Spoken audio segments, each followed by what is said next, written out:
श्री गुरुदेव दत्त. श्रीमद भगवद्गीतेच्या 11व्या अध्यायावर एकादशोध्याय त्याच्यावर आपलं प्रवचन सुरू आहे. त्यातला हा 5वा श्लोक आहे. याच्या आधीच्या श्लोकामध्ये अर्जुनाने सांगितलं अत्यंत नम्रपणे की भगवंता, जर माझी पात्रता असेल तर तू मला तुझं ते विश्वरूप दाखव, तुझं ते योगाचं ऐश्वर्य दाखव, असं भगवंताला त्यांनी विनंती केली. आणि भगवान अत्यंत प्रसन्न झाले. अर्जुनाच्या त्या अत्यंत सरळ लढिवाळ भावामुळे भगवान एवढे प्रसन्न झाले की त्यांनी पूर्णपणे प्रसन्न झाले आणि त्यांनी त्या अर्जुनाला आपलं विश्वरूप दाखवलं. आणि म्हणून भगवान म्हणतात, या श्लोकामध्ये भगवान सांगतायत, श्री भगवान उवाच पश्य मे पार्थ रूपाणि शतशोथ सहस्रशः नानाविधानि दिव्यानि नानावर्णाकृतीन च. पश्य मे पार्थ रूपाणि शतशोथ सहस्रशः नानाविधानि दिव्यानि नानावर्णाकृतीनि च. भगवान श्रीकृष्ण म्हणतात, हे अर्जुना, माझी निरनिराळ्या प्रकारची, नाना प्रकारची, अनेक प्रकारची दिव्य वर्णाने, दिव्य आकृतीने युक्त असलेली असं शेकडो आणि हजारो म्हणजे अनंत अशी रूपे पहा, बघ म्हणाल्या, तुला दाखवतो. अशी अनेक दिव्य वर्ण आणि आकृतीने असलेलं माझं विश्वरूप, अनंत रूप तू बघ बघ, असं भगवान सांगतात. तेव्हा हे विश्वरूप जे आहे ते काय आहे म्हणजे विश्व? आता आमचा याच्यावर शोध, आमच्या ठिकाणी त्याचा शोध सुरू होतो, काय विश्वरूप काय आहे आणि ते विराट स्वरूप काय. मग विराट एक रूप आहे, विश्वरूप आहे. तेव्हा जे विश्वरूप दाखवलं म्हणाल, त्या विश्वरूपाचं वर्णन केलं.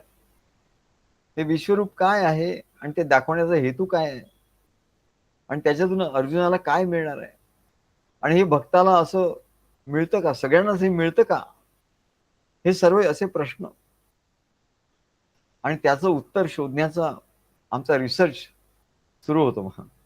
आणि त्या रिसर्च मधून हे त्याचं सर्व बाहेर येतं. या रिसर्च मधून हे जे गूढगम्य असलेलं ज्ञान आहे ते अंतरातून असं सहज बाहेर येतं. आमच्या ठिकाणी सद्गुरू बसलेत, ते सांगतात, आम्ही सद्गुरूंना विचारतो प्रश्न आणि ते आमच्या ठिकाणी तो त्याचं उत्तर सांगतात. तेव्हा काय, तर विश्वरूप आणि विराट रूप हे एकच आहे का, तर नाही म्हणा, याच्यात फरक आहे. अर्जुनाला विश्वरूप दर्शन दिलं भगवंतांनी आणि आपण आधी ऐकलं होतं की विराट रूपही आहे. म्हणजे मग त्या विराट रूप आणि विश्वरूप त्याच्यात काही फरक आहे का, एकच आहे? तर ते म्हणले, यात फरक आहे. पण सर्वसामान्य लोकांना असं वाटतं दोन्ही एकच आहे असं वाटतं. तेव्हा विराट पुरुषापासून ब्रह्मांडाची निर्मिती होते. हे जे ब्रह्मांड आहे म्हणले, त्या ब्रह्मांडाची निर्मिती कोणापासून होते? विराट पुरुषापासून. आणि या विश्वरूपात अशी अनंत ब्रह्मांड आहेत म्हणा. एका विराट पुरुषापासून एक ब्रह्मांडाची निर्मिती होते. या पण अशा हे जे विश्वरूप भगवंतांनी दाखवलंय, भगवंताचं जे विश्वरूप आहे, त्या विश्वरूपात अशी अनेक ब्रह्मांड निर्माण झाली आहे म्हणाले. अनेक ब्रह्मांड आहेत आणि त्या अनंत ब्रह्मांडाचे अनंत विराट पुरुष आहेत. अनंत विराट पुरुष आहेत. म्हणजे विराट पुरुष हा सृष्टीची निर्मिती करतो. विराट पुरुषाकडून सर्व सृष्टी निर्माण होते. सर्व देवता, मनुष्य, ऋषी, मुनी सगळं सर्व निर्माण होतं एका ब्रह्मांडामध्ये. परंतु विश्वरूपामध्ये भगवंताचं जे विश्वरूप आहे ते विश्वरूप म्हणजे याच्या पलीकडचं आहे.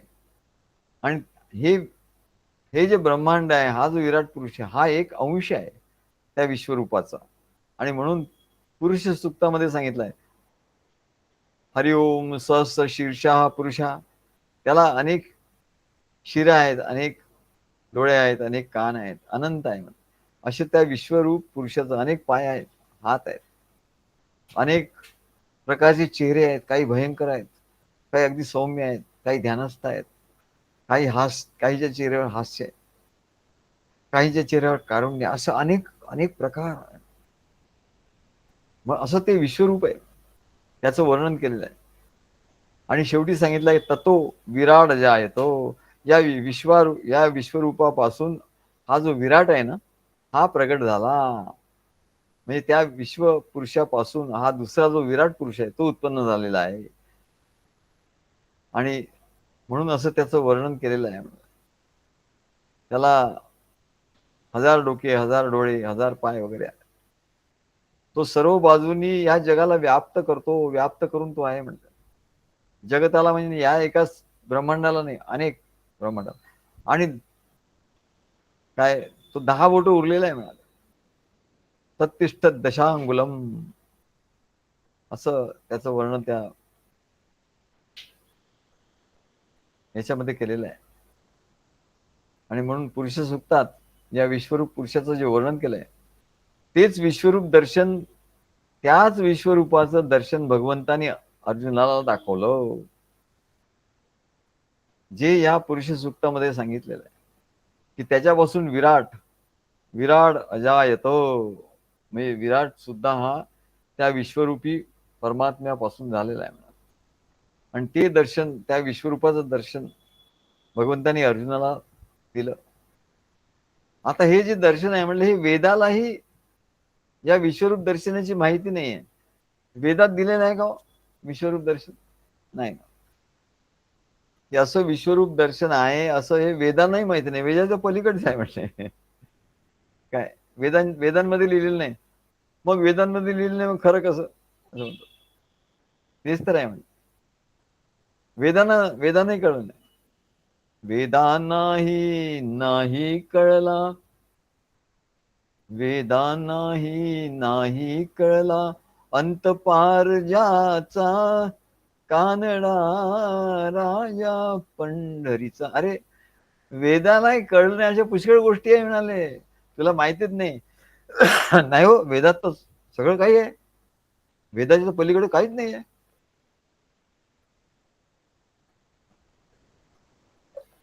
वेद म्हणजे सर्वश्रेष्ठ.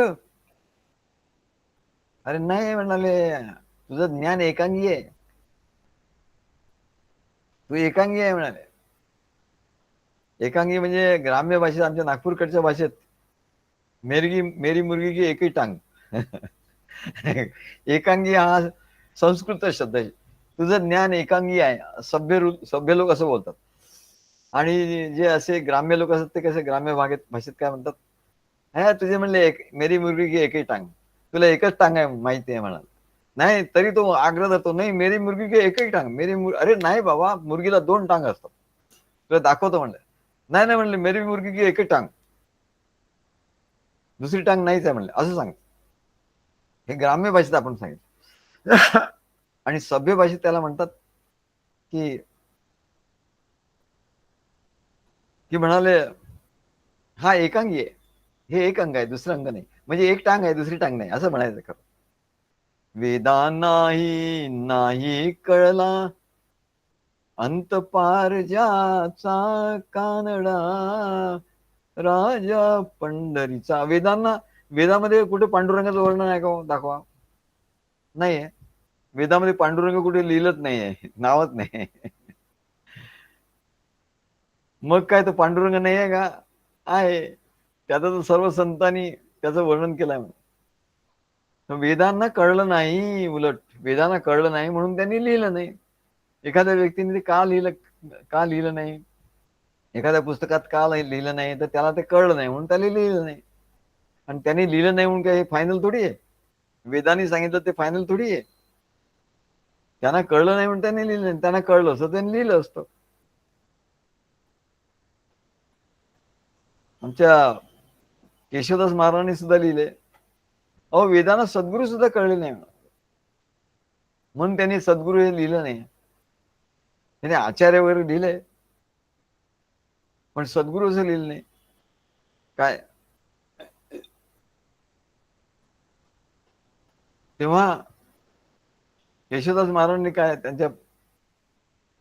त्यांच्या अभंगात लिहिलं, धाव पाव बा सद्गुरु राया, धाव पाव बा सद्गुरु राया, रत्न खचित हे काया वाया, रत्न खचित हे काया वाया, पारखिता तुझ निगम बोलती, पारखिता तुझ निगम बोलती, कदापि ना सोडी तव पाया, कदापि ना सोडी तव पाया, धाव पाव बा सद्गुरु राया, हे सद्गुरुराव धाव, सद्गुरु राया धाव, रत्न खचित ही काया आहे ना ती वाया चालली आहे.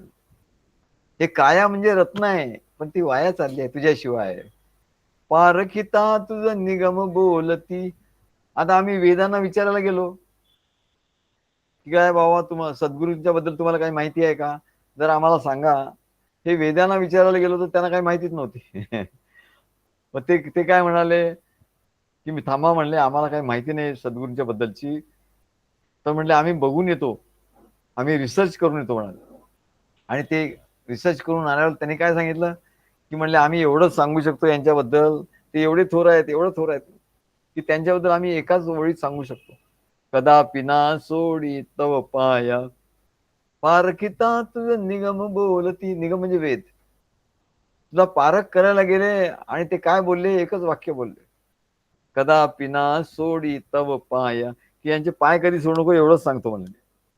काय यांचे पाय तू कधी सोडू नको, काय एवढं सांगितलं. त्यांच्या चरणाशी नेहमी चिटकून राहा असं त्यांनी सांगितलं, वेदांनी सांगितलं.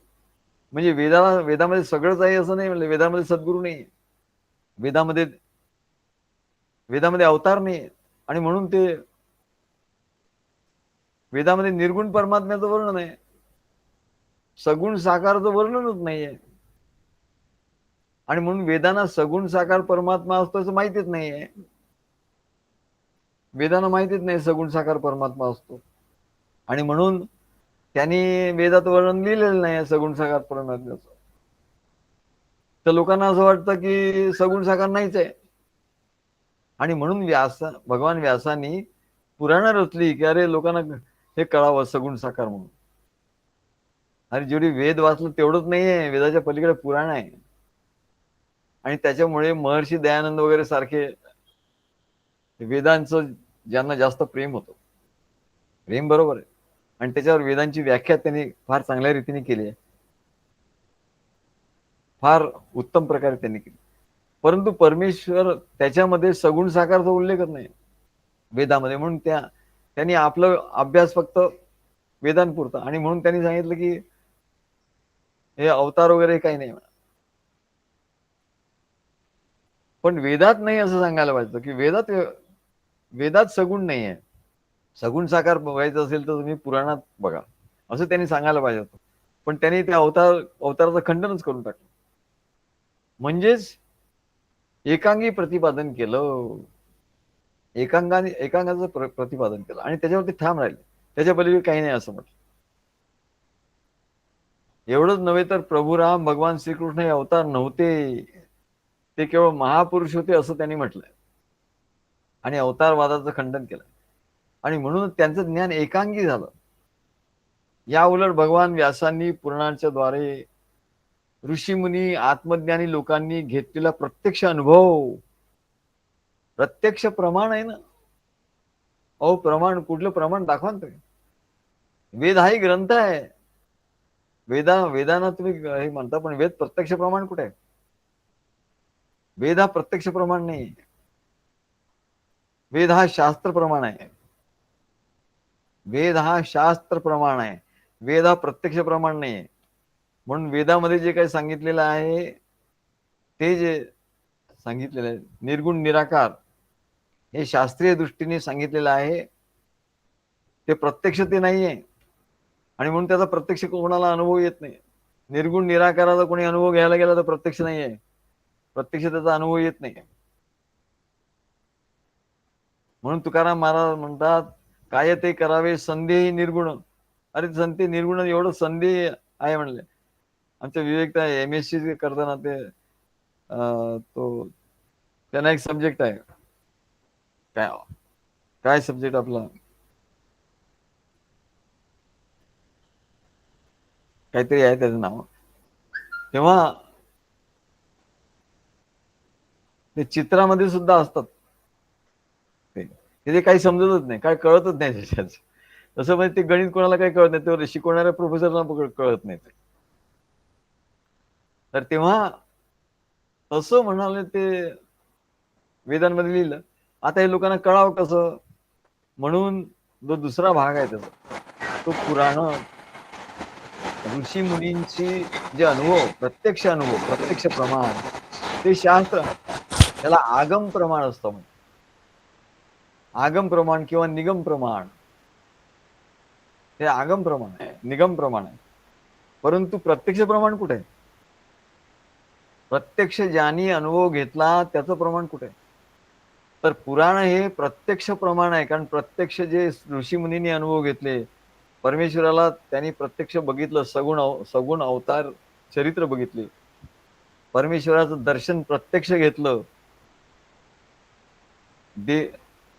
देहामध्ये आपल्या मनुष्य देहासारखा देह, तसं दर्शन त्यांनी घेतलं. ते म्हणले ते दर्शन जे घेतलं त्याला ते प्रत्यक्ष प्रमाण आहे. असं दर्शन सर्वांनी घेतलं, कोणी घेतलं नाही, सर्व ऋषीमुनींनी घेतलं. वाल्मिकी ऋषींनी तर आधी दर्शन घेतलं प्रभू रामाचं, संपूर्ण चरित्राचं दर्शन घेतलं आणि ते चरित्र लिहिलं प्रभू रामाचं. आणि त्यांनी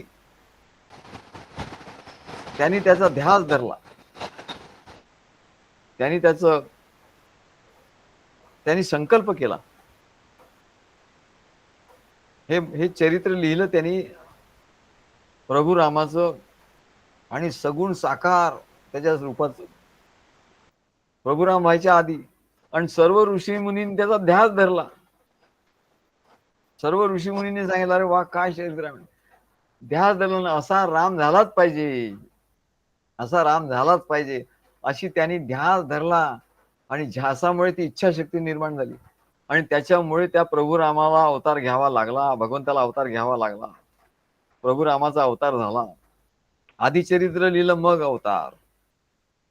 तेव्हा सगुण साकार असा अनुभव सर्व ऋषीमुनींनी घेतला, वाल्मिकी ऋषींनी घेतला. काय तो प्रत्यक्ष प्रमाण आहे. प्रत्यक्ष प्रमाणालाच डावलून टाकलं. काय हे वेदात नाही म्हणून प्रत्यक्ष प्रमाणाला डावलं. आणि अनुमान प्रमाण किंवा शास्त्र प्रमाण घेतलं, तर हे बरोबर नाही म्हणा. आणि म्हणून पुराण जे आहे ते इतिहास आहेत म्हणून, फक्त त्याची शैली वेगळी, वेगळ्या शैलीत ते लिहिलेले आहेत, भक्तिभावाने ते लिहिलेले आहेत. कारण अनुभव भक्तिभावानेच येतो आणि म्हणून त्या भावाने ते लिहिलेलं आहे. भाव बळे आकळे एरवी नाकळे, करतळी आवळे तैसा हरी. आणि म्हणून भगवान व्यासांनी पुराणांच्या द्वारे ऋषीमुनी आत्मज्ञानी जे लोक होते त्यांनी देवाला प्रत्यक्ष बघितलं होतं, दर्शन घेतलं होता. संत सत्पुरुष विठ्ठलाला त्यांनी बघितलं. ज्ञानेश्वर महाराज, एकनाथ महाराज, आपले नामदेव महाराज, त्यांनी ते तर बोलत होते, प्रत्यक्ष विठ्ठलाशी बोलत होते. त्यांनी विठ्ठलाचं दर्शन घेतलं प्रत्यक्ष, विठ्ठल प्रत्यक्ष प्रगट झाले. तुकाराम महाराज आत्ताच्या काळात ते मधुपुरीचे तुकाराम महाराज, त्यांनी रामाचं दर्शन प्रत्यक्ष, त्यांनी भजन केलं की राम प्रत्यक्ष तिकडे यायचे. स्वयमेव आविर्भाव भवती भाव येतेचे भक्तान.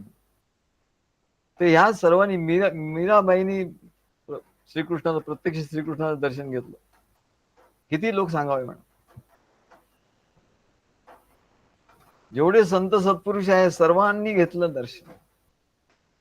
आमच्या महाराजांनी दर्शन घेतलं, त्यांच्या महाराजांनी दर्शन, आमच्या महाराजांचे महाराज त्यांनी दत्तगुरूंचं दर्शन घेतलं. दत्तगुरू आले आणि नाचायला लागले त्यांच्यासोबत, असं दर्शन घेतलं की त्यांच्या भक्तिभावाने त्यांना एवढा आनंद झाला दत्तगुरूंना का ते नाचायला लागते. आणि नामदेवाला सुद्धा नामदेव कीर्तन करी प्रेम भरे नाचे पांडुरंग. नामदेवाला असं दर्शन झालं की नामदेवानी प्रेमाने कीर्तन करता करता एवढे रंगले, ते मस्त झाले. चाई है ऐसी मस्ती तेरा नाम गा रहा हूं, अशा मस्ती ते झाले, धुंद झाले. आणि असे धुंद झाल्याबरोबर विठ्ठलही धुंद झाले म्हणतात. आणि भगवंताचा आविर्भाव झाला आणि विठ्ठल नाचतायत असं त्यांना दिसायला लागलं. दर्शन झालं, विठ्ठल नाचतायत. आणि म्हणून ते गप्प झाले, ते मौन झाले. त्यांना विठ्ठलांचं नाचणं एवढं आवडलं. वा वा. तर सगळे लोक म्हणाले, अरे यांना काय झालं. ते त्यांची शिष्या जनाबाई म्हणे, नामदेवा बोला अभंग. नामदेवा अभंग बोला, तुम्ही मौन कसे झाले म्हणा. नामदेव कीर्तन करी प्रेम भय नाचे पांडुरंग. जनाबाई म्हणे नामदेवा बोला अभंग. पण ते काय बघत होते, त्या पांडुरंगाचं प्रत्यक्ष दर्शन घेत होते, हे कोणाला कळलं नाही. तेव्हा सर्व यच्च यावत सर्व जे संत सत्पुरुष त्या पदाला पोहोचले, त्यांनी सगळ्यांनी परमात्म्याचं दर्शन झालं. सर्व सर्व सद्गुरू या परंपरेतले त्यांनी परमात्म्याचं दर्शन प्रत्यक्ष घेतलं. प्रत्यक्ष प्रमाण, हे प्रत्यक्ष प्रमाण आहे. तेव्हा परमात्मा हा किंवा निर्गुण निराकारच नाही आहे जो वेदांनी सांगितला, तर तो सगुण साकारही आहे. आणि त्याचा पुरावाच या ऋषीमुनींच्या आणि संत सत्पुरुषांच्या आणि भक्तांच्या प्रत्यक्ष अनुभवाच्या, प्रत्यक्ष जीवनातील प्रसंगाच्या द्वारे भगवंतानी हा पुरावा दिलाय. म्हणजे तो सगुण साकार झाला आणि त्याचं दर्शन घेणं शक्य आहे असं त्यांनी ठासून सांगितलं. कसं शक्य आहे, तुम्हाला का नाही परमेश्वराचा अनुभव. कोणाला अनुभव नाही, तो काय म्हणतो, म्हणले कुठे परमेश्वर दाखवा. परमेश्वर नाहीच आहे म्हणले. अरे तुला नाही आला अनुभव म्हणून तो असं म्हणतो. काय नाही, परमेश्वर नाहीच आहे म्हणतो. असं मेरी मुलगी की एकही टांग नाही करायचं. तुला नाही आला असं म्हण, पण परमेश्वर नाही असं म्हणू नको. काय तू त्याचा अनुभव घ्यायला पात्र नाहीये. तुला काय अनुभव येत नाही माहिती का, तू परमेश्वर नाही म्हणतो कारण तुला अनुभव नाही. अनुभव नाही तर श्रद्धा ठेव, साधन कर, भक्ती कर, अनुभव येईल. त्याच्यावरही श्रद्धा नाही तुझी आणि म्हणून तुला अनुभव येत नाही. आणि तू मग काय म्हणतो, चोराच्या उलट्या बोंबा हे देवच नाही म्हणतो.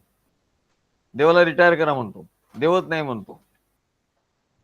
देवाला रिटायर, एवढी तुझी हिंमत. अरे परमात्मा कुठे आणि तू कुठे. किस झाड की पत्ती, किस गली की खसखस. काय तेव्हा तू जे म्हणतो त्याला प्रमाण काय. परमात्मा नाही या म्हणण्याला प्रमाण काय.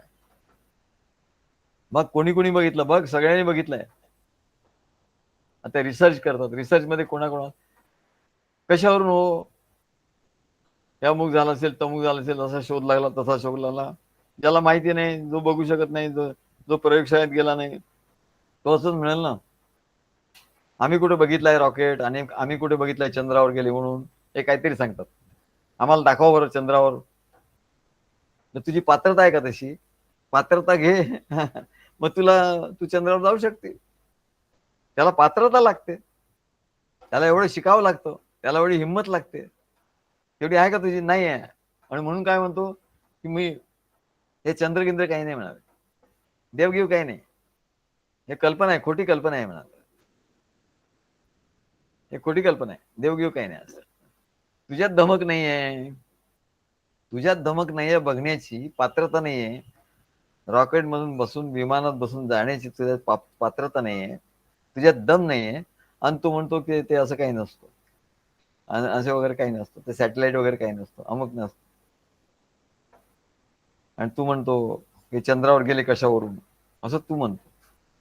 त्याला पुरावा काय. हे तर चित्र कुठे कुणी काढू शकेल. मागच्या वेळेला असे काही फेक चित्र पण आले होते. काय असे फेक चित्र पण कोणी देऊ शकेल म्हणा. मग कशावरून? तर म्हणाले सर्व संत सत्पुरुषांनी पुरावा आहे, प्रत्यक्ष प्रमाण आहे. सर्व संत पुरुषांनी याचा अनुभव घेतला. कोणी असा संत पुरुष नाही की ज्यांनी याचा अनुभव घेतला नाही. मग तुलाच काय येत नाही, तर तू संत नाही, तू भक्त नाही, तुला श्रद्धा नाही, तुला विश्वास नाही, तुझ्यात धमक नाही आणि तुला तुला तुझ्यात पात्रता नाही, हे सांग ना. आणि त्याच्यामुळे तुला अनुभव येत नाही. लोग कहते हैं भगवान खाते नहीं. अरे भगवान खात नाही म्हणा. का खात नाही? खातो म्हणाले.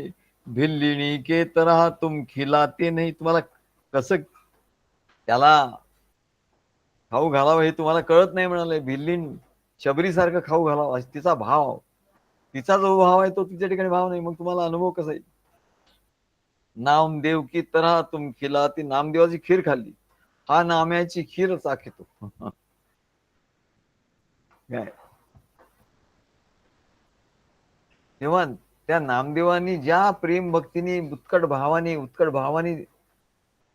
त्याला आळवलं, तेव्हा तो आला म्हणे आणि त्याने खीर खाल्ली. खात नाही असं नाही म्हणा, हे प्रत्यक्ष प्रमाण आहे. तेव्हा खबरदार, होशियार. आता म्हणायचं नाही असं. पात्रता वाढवा, सद्गुरूंना शरण जा, पात्रता करून घ्या, श्रद्धा ठेवा, विश्वास ठेवा. नाही तर तुम्हाला बोलण्याचा काय अधिकार आहे किंवा नाही, हा बोलण्याचा अधिकारच नाही तो. You are not fit, you are not authorize. तुमचं म्हणणं कोणी मान्य करणार नाही. तरी लोक लिहित असतात साहित्यकार अमुक अमुक, काय तेच मोठं होतं. मोठे मोठे साहित्यकार, तुम्हाला मोठं केलं कोणी? लोकांनी. म्हणून तुम्ही मोठे झाले, पण तुम्हाला याच्यातलं ज्ञान काहीच नाहीये. मग म्हणून आपल्या सर्व संत सत्पुरुषांनी सगुण परमात्म्याचा अनुभव घेतला. भक्तिशास्त्राचा अभ्यास केला, त्याच्यात ते पीएचडी झाले. साधनं सद्गुरूंच्याकडनं प्राप्त करून घेतली आणि सगुण साकार परब्रह्माचं प्रत्यक्ष दर्शन घेतलं. आणि हे लोक प्रत्यक्ष दर्शनापासून वंचित राहिले, म्हणून त्यांना नुसता वेदांचा अभ्यास करणारे जे आहेत ते, त्यांना परमेश्वराने दर्शन दिलं नाही, कारण ते निर्गुण निराकार आहे म्हणाले. निर्गुण निराकार. म्हणून भगवंताच्या सत आणि चित पदाचा त्यांना अनुभव घेतला. हा एवढं झालं की ते परमेश्वराचा निर्गुण निराकार वेदांनी जे ज्ञान सांगितलं त्याच्यावर त्यांनी विश्वास ठेवला, तर त्यांना निर्गुण स्वरूपाचा, त्यांनी सत आणि चित पदाचा अनुभव आला. पण आनंद पदाचा अनुभव नाही आला. परमात्मा हा सच्चित आनंद स्वरूप आहे, म्हणून एका अंगाचा अनुभव आला, सच्चित पदाचा आला, आनंद पदाचा अनुभव नाही आला. या जगात राहून ते आनंदात मस्तीत राहिले असे भक्त आहे म्हणा, तसं ते अनुभव घेऊ शकले नाही. म्हणून भक्त हे खरे भाग्यवान आहेत, त्यांना परमात्म्याच्या सच्चिदानंद स्वरूपाचा पूर्ण अनुभव आला. आणि म्हणूनच भगवान अर्जुनाला म्हणतात, अरे अर्जुना, तू खूप भाग्यवान आहे, तुला सगुण साकार श्रीकृष्ण तर होत, त्याला भेटलेच म्हणाले. ते सद्गुरु रूपाने भेटले, अवतार रूपाने भेटले, सद्गुरु रूपाने भेटले आणि व्यापक रूपाने. आता त्यांनी व्यापक रूप दाखवलं. हे या अध्यायाचं महत्वाचं गोष्ट आहे. आणि म्हणून जे लोक म्हणतात ईश्वर जर असेल तर दाखवा, तर संत सत्पुरुषांनी प्रत्यक्ष सगुण रूपात दर्शन त्याचं घेतलं, सगळ्यांनी घेतलं. कोणी एकही असा नाही संत सत्पुरुष ज्यांनी दर्शन घेतलं नाही. फक्त असेच काही असतील की ज्यांनी वेदांना धरून ठेवलं, वेदांच्या पलीकडे ज्यांचं काही अभ्यास जातच नाही, त्यांना ते नाही झालं. तुकाराम महाराजांना विठ्ठलांनी प्रत्यक्ष दर्शन दिलं, त्याच्याशी बोलले. संत नामदेवला प्रत्यक्ष दर्शन दिलं, बोलले, प्रसाद ग्रहण केला, संवाद केला. संत ज्ञानेश्वर महाराज विठ्ठलाचं दर्शन घेतलं, विठ्ठलाशी संवाद झाला. सर्व संतांनी, कोणी रामाचं दर्शन घेतलं, कोणी कृष्णाचं दर्शन झालं, कोणी दत्तांचं दर्शन घेतलं, कोणी भगवान शंकराचं, कोणी भगवान महाविष्णूचं दर्शन घेतलं. हे सर्व इतिहास आहे. भक्त इतिहास झाले अगणित, असं परमानंद स्वामी म्हणतात. आता हल्लीचे ते गीता प्रेस ग्रुप, गीता प्रेस यांनी जे फाउंडर होते ते मोठे संत पुरुष होते. तर त्यांनी भगवंताच्या सगुण रूपाचा दर्शन घेतलं, भगवंताच्या महाविष्णू रूपाचं दर्शन घेतलं आणि त्यांनी सांगितलं साक्षात दर्शन. आणि त्यांनी सांगितलं की ते होता होता ते एवढे मोठे झाले की संपूर्ण अंतरिक्ष त्यांनी व्यापलं, असं त्यांनी सांगितलं. संपूर्ण अंतरिक्ष त्यांनी व्यापलं. आम्हाला वाचून आनंद झाला, कारण आम्ही आधीच ते बघितलं होतं. अरे, आणि आधीच आम्ही चित्रकार होते, त्यांना सांगितलं अरे असं असं असं असं चित्र काढ. त्यांनी ते चित्र काढून आणलं. या अंतरिक्षात असे असे चांदण्या, लख लख चांदण्या गगनात,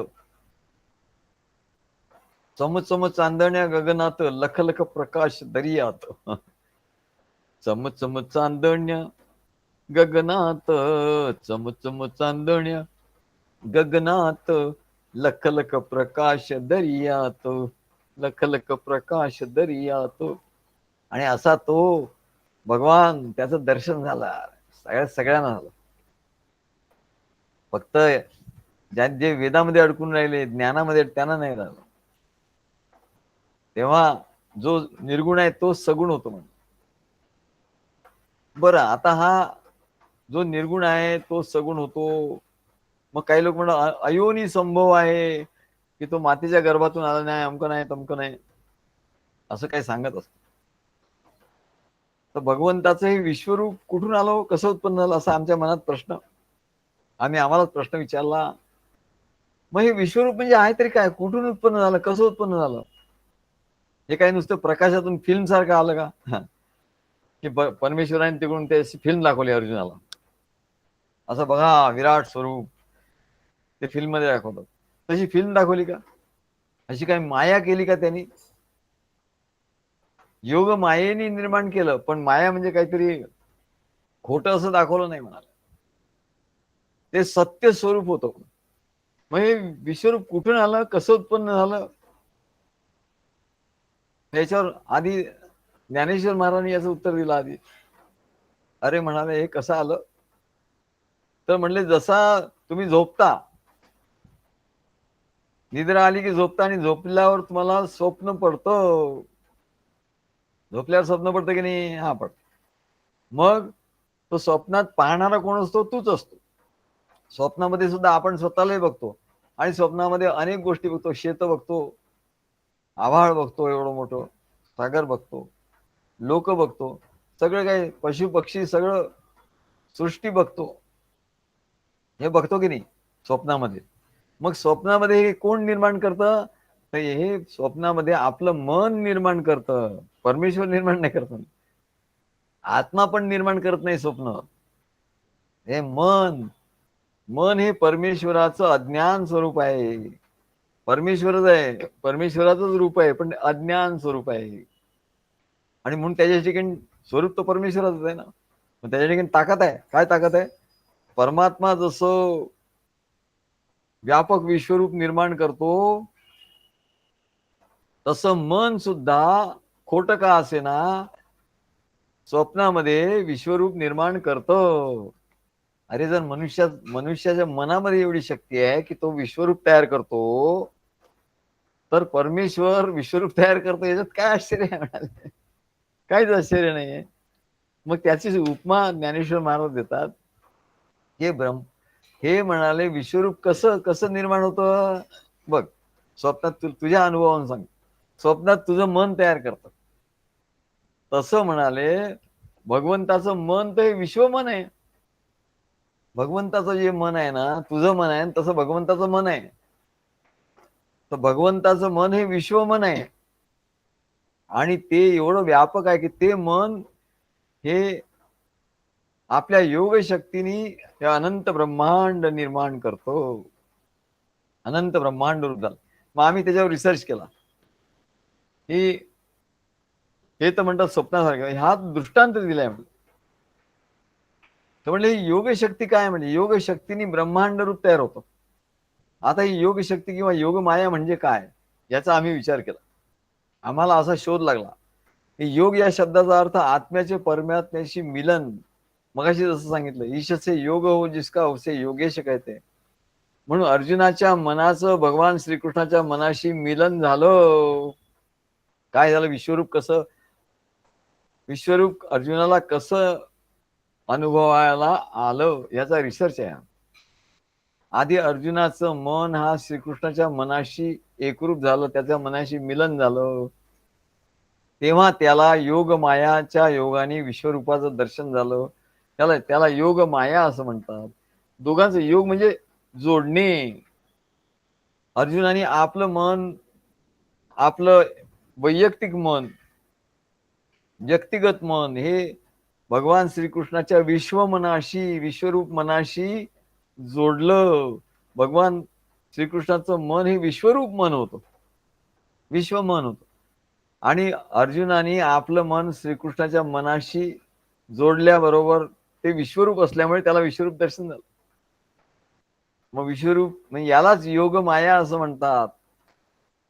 आपलं मन सद्गुरूंच्या विश्वरूप मनाशी जोडणं यालाच योग माया. त्यांनी योग मायेची शक्ती निर्माण होते आणि त्याला योग माया असं म्हणतात. आणि म्हणून महत्वाचं काय, मन प्रभू मनाशी येईल असे मिळवणी, म्हणून आम्ही त्याचं काव्य केलं होतं. मन प्रभू मनाशी येईल असे मिळवणी, अवशेष योग जैसा शशी सूर्य मिलनाचा.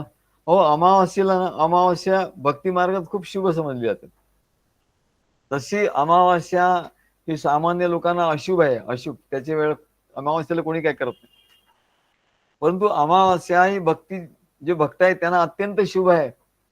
कारण म्हणाले, अमावास्या दिवशी सूर्य आणि चंद्र यांचा योग येतो, एका रेषेत येतात. तसं म्हणाले, सद्गुरू आणि शिष्य यांचं मिलन होतं. कधी? अमावास्येमध्ये सद्गुरू आणि शिष्य यांचं मनाचं मिलन होतं. म्हणून भक्ती मार्गात अमावास्या एकदम शुभ आहे. तेव्हा अर्जुनाचं मन हे श्रीकृष्णाच्या मनाशी प्रेम भक्तिभावाने जोडलेलं आहे. प्रेम भक्तिभावाने त्यांनी जोडून घेतलं. मन म्हणजे काय? माया. आणि माया म्हणजे प्रेम.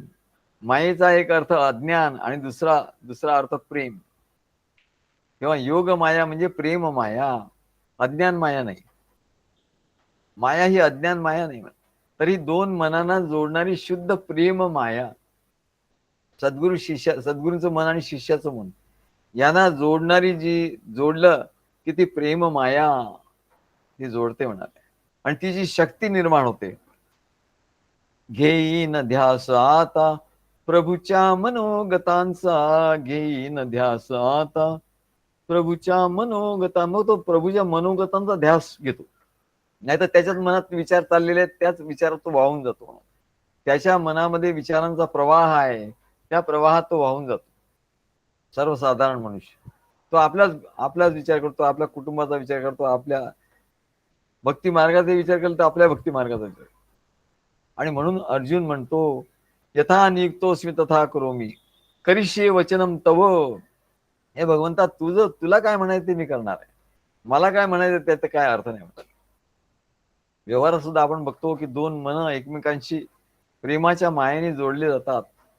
बालक आणि त्याची माता, तिथे योगमाया, त्याला योगमाया असं. जिथे प्रेम आहे, जिथे दोन मन एकत्र जोडली, ती योगमाया. कारण एकमेकांना परस्परांच्या मनाचा ध्यास लागला. मनाचा ध्यास हा फार महत्वाचा शब्द आहे. याला मनोध्यास असं म्हणतात. मनोध्यास हा भक्ती मार्गातला फार मोठा महत्वाचा शब्द आहे, मनोध्यास. आणि मनोध्यासाने काय होतं, तर इच्छाशक्ती निर्माण होते.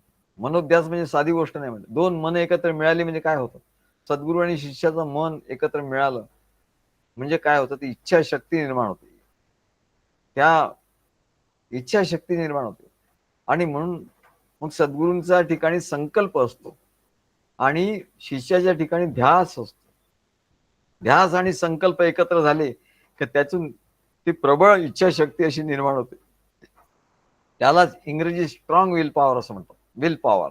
आणि त्या प्रबळ इच्छाशक्तीने संकल्पाची पूर्ती होते. संकल्प पूर्ण, सद्गुरूंनी जो संकल्प केलाय तो पूर्ण होतो.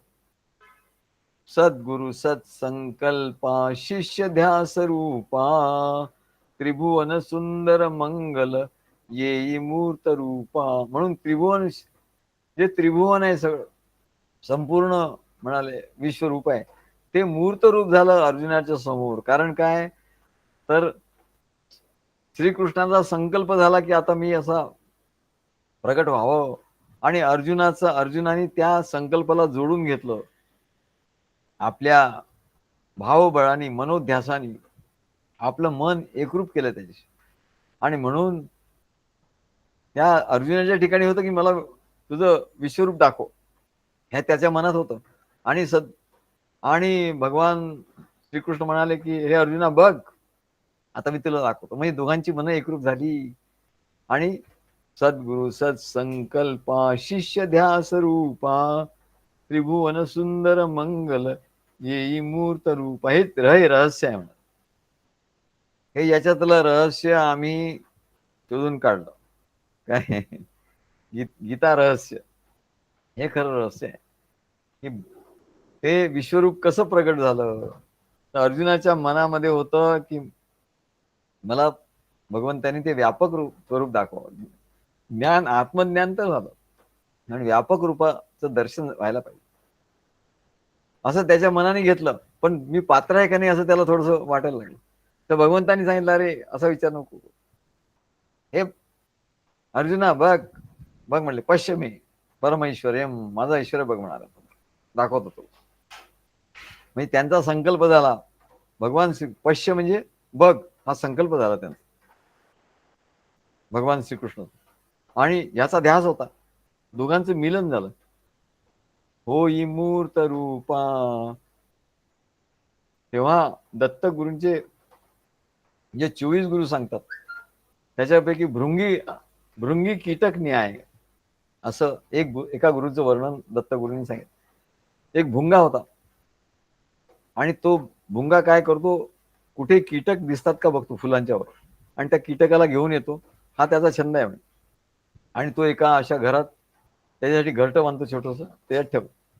आणि हे आम्ही प्रत्यक्ष बघितलंय IIT ला असताना. तिथे सगळं जंगलच होतं. आमच्या तिथे एकदा तो घरात आला आणि त्या भिंतीला ना असं तो काहीतरी लागलं. म्हटलं काय लागलं, असं भगव्या रंगाचा होतो, लालसर रंगाचा. हे काय, आम्ही इकडून बघितलं तर अरे त्याच्यात 2-3 अळ्या बाहेर पडल्या एकदम. म्हणजे अळ्या आल्या कशा इथून. नंतर आम्ही जेव्हा वाचलो तेव्हा 24 गुरु, तेव्हा आम्हाला लक्षात आलं की अरे हेच ते आहे जे आपण बघितलं ना, ते हेच आहे. तेव्हा दत्तगुरु सांगतात की तो आणतो आणि त्याच्यात अळ्या आणून ठेवतो त्या घरामध्ये. असं त्रिकोणासारखं असतं, त्रिकोणी म्हणजे कोण असतो, कोण आईस्क्रीम खायचा कोण असतो बरोबर तसं असतो त्या आकारात. आणि त्याच्यात तो आणून ठेवतो छोट्याशा घरट्यात. त्यांना निघता येत नाही अळ्यांना. आणि तो काय करतो, थोड्या थोड्याने वेळाने येऊन गु गु गु असा गुंजाराव करतो. तसंच परमात्म्याचं नाव आहे, सद्गुरूंचा जो मंत्र आहे तो म्हणजे असा गु गु करतो.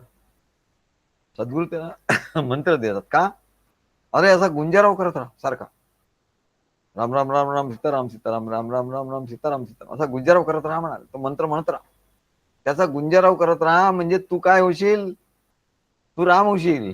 काय तसा कसा, तर म्हणाले त्या अळीला त्याची भीती वाटते आणि त्या भीतीने ध्यास लागतो. त्या अळीला भीतीने ध्यास लागतो आणि भक्ताला प्रेमाने ध्यास लागतो. भीतीने जर ध्यास घेऊन तिचा भुंगा होतो, मग ती ध्यास घेते सारखं, तो भुंगा येईल गु गु करेल असा तो ध्यास तिला होतो. आणि त्याच्यामुळे ते ध्यास लागता लागता लागता ती त्याच्याशी एकरूप होऊन जाते.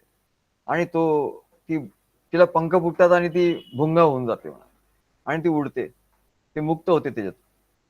आणि याला स्वरूपता मुक्ती असं म्हणतात. स्वरूपता, भुंग्यासारखी झाली अळी, तिला स्वरूपता आली. कशाने, ध्यासाने आली. मग सद्गुरूंचा ध्यास घेतला त्यांच्या मनोगताचा की आपलं मन त्यांच्यासारखे व्हावं लागतं. मग स्वरूपता मुक्तीची प्राप्ती होते आणि मग सायुज्य मुक्ती मिळते. स्वरूपता मुक्ती, सलोकता, समीपता, तिसरी मुक्ती मिळते. स्वरूपता ध्यासाने तिसरी मुक्ती मिळते.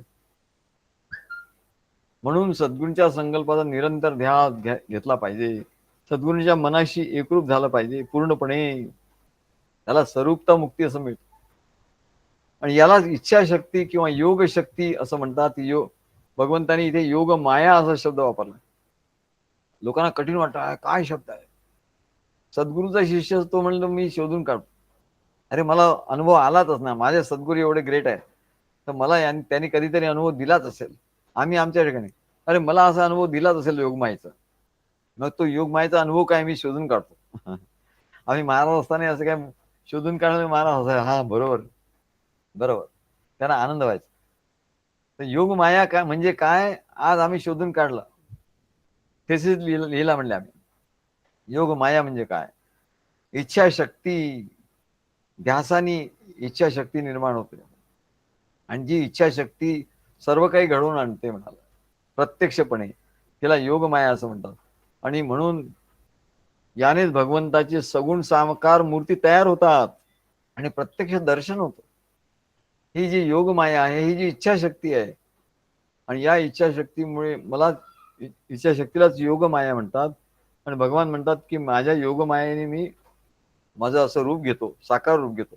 आणि हे विश्वरूप सुद्धा जे दर्शन आहे ते या योगमायेनेच झालं. भगवान श्रीकृष्णाचा संकल्प की अर्जुनाला हे योगमायेने हे विश्वरूप दाखवायचं, असं त्यांच्या ठिकाणी संकल्प निर्माण झाला.